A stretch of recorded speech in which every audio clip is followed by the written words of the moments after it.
পানিতে তলিয়ে গেছে ঢাকা চট্টগ্রাম মহাসড়ক। টানা বৃষ্টি এবং প্রতিবেশী দেশ ভারত থেকে নেমে আসা ঢলে ঢাকা চট্টগ্রাম মহাসড়কের কুমিল্লার ১৪ গ্রাম হাঁটু পানিতে তলিয়ে গেছে।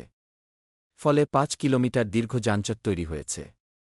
এতে দুর্ভোগে পড়েছে যানবাহন চালক ও যাত্রী সাধারণ। বৃহস্পতিবার ভোর থেকে এ যানজট শুরু হয়। এখনও পর্যন্ত যানজট অব্যাহত রয়েছে। বেলা বাড়ার সঙ্গে সঙ্গে যানজট আরও দীর্ঘ হচ্ছে। খোঁজ নিয়ে জানা গেছে, মহাসড়কের উপজেলার নবগ্রাম রাস্তার মাথা থেকে ১৪ গ্রাম বাজার পর্যন্ত প্রায় ২ কিলোমিটার সড়ক পানিতে ডুবে গেছে। সড়ক ডুবে যাওয়ায় যানবাহন ধীরগতিতে চলাচল করছে। ফলে ৫ কিলোমিটার দীর্ঘ যানজট তৈরি হয়েছে। পরিবহন চালক জহির আলী জানান, কালীর বাজারের পর থেকে সড়কে হাঁটু পানি। ফলে গাড়ি চালানো অনেক কষ্টকর। ধীরগতি হওয়ায় সড়কে যানজট লেগেছে। মিয়া বাজার হাইওয়ে থানা পুলিশের ভারপ্রাপ্ত কর্মকর্তা OC S M Lokman Hossain গণমাধ্যমকে বলেন, মহাসড়কে পানির কারণে যানবাহন চলাচলে ধীরগতি সৃষ্টি হয়েছে। যানজট নিরসনে হাইওয়ে পুলিশ কাজ করছে।